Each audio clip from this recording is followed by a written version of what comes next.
I was talking to Nacho on the Wizards and Warp Drives podcast the other day, which was a great time. I definitely recommend checking them out. And in that conversation with Nacho, as so often happens when I talk about D&D for long enough, we got into the challenge of making travel interesting and fun. Now, I am a huge fan of creating evocative regions with interconnected characters who have relationships and motivations the players can get involved with and influence, make decisions about, plus scattering in a bunch of other things that they can discover and interact with. And I've talked about that approach a bunch. There's a whole playlist here on this channel. I also built a set of regions and put them up on the Dungeon Masters Guild, where you can see the whole document in the sample, which is also downloadable directly for free. Merry Christmas. But in this video, I'm going to talk about a different yet related approach to help you build an awesome scenario to transform your table's next journey from a boring bit you kind of want to fast forward through to a potentially campaign-defining moment that your players will love and remember for a long time. I've also cooked up a free tool as my gift for you this holiday season, which I'm going to share at the end, so stay with me. Hey everybody, I am Ryan Doyle, this is the Verdigris Table, and we're getting creative in this one. The next time your PCs have to get from A to B, they've done all the downtime and shopping and talking in town, and it's time to head out on that open road into the perilous wilds and adventure. Instead of just giving a nice little description of the journey and then plopping our heroes at the gates of the next town or the doors of the next dungeon, we're going to have ourselves an encounter. Now I know, a lot of you just got triggered and have strong feelings about random encounters, but I didn't say random. We're not throwing out some disposable enemies to waste our precious time with a no-stakes combat where the PCs can just confidently go supernova because they know they'll be able to sleep it off right after. We're not talking about a random encounter. We're going for the opposite here, a relevant encounter. We are lovingly crafting a bespoke scenario that will present our players with meaningful decisions, reveal important information about the world we're exploring, and most importantly, drive the story we're telling forward. Does that sound good? Great. Does that sound complicated? It's really not going to be with this one simple trick. Instead of having an encounter waiting between point A and point B, which is boring, we are going to have an encounter coming from point B towards point A on an inevitable collision course with the party. Some of you just lit up with ideas. Some of you think I'm dumb. A whole other camp is still pretty undecided about this one. So let's develop this all a little bit more. First off, when I say an encounter, I don't mean instant combat, where we describe the scene and then immediately roll initiative. It can be a fight. This is D&D. Anything can be a fight. But for now, we're going to start this in the social column. These are NPCs, or if they are monsters, they're open to having a little bit of conversation. The party is heading somewhere new, and they cross paths with someone, or a group of someone's, going in the opposite direction, coming from the very place we're going. Maybe these folks know some things that could be useful to the party, huh? Perhaps they have advice about who to trust or who to watch out for in the next town. Perhaps they can deliver directions to the dungeon and a whole set of rumors to go with that as well. Maybe these are adventurers returning from the dungeon the party is heading to, and they've got a map for sale and advice on solving the deadly puzzle trap at the entrance. Or maybe most of them died down there, and the survivors are limping home, and we get to really telegraph to the players that, hey, this place is dangerous. Maybe they have stuff for sale. Maybe they are complete charlatans, and that stuff or information that they are selling is fake. Maybe they are secret members of the evil cult that makes part of that dungeon their lair, and they're trying to sabotage our heroes, maybe offer them up as some sacrifice to their dark god.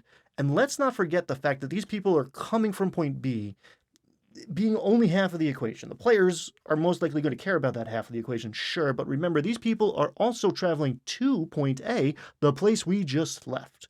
If these are secret, evil cultists, then what kind of trouble are they planning for our friends back in town if we let them get past us? What if they kill the quest giver, who's going to pay us when we return from our quest. Or if we go back to this encounter being with like good or at least neutral NPCs, perhaps they're heading to point A looking for assistance and they have a side quest or additional plot hooks that, dovetail very nicely with the motivations the party already has. There could be some resource they would pay dearly for, some lost one they would like to see get rescued or avenged. Maybe the party's reputation is spreading and this NPC has heard about our heroes and was actually heading to point A seeking their help. Or they are heading to clean up or capitalize on the aftermath of what the party did or didn't do back there recently. What if this NPC is pumped to meet the party and would love their autographs, right? Perhaps they'd even like to tag along on the next adventure. Now, obviously, I don't know the adventure you're running, your player characters' backstories, and what has happened in your campaign so far, but these are wonderful elements to incorporate to make all of this feel more connected and significant. Another great move we can use here to increase player agency and meaningful choice is to have the characters perceive this encounter coming before it gets to them. That way they get to decide how they are going to initially engage with this other figure or group heading towards them. Do they shout hi, wave them over? Do they set up an ambush and attack with surprise?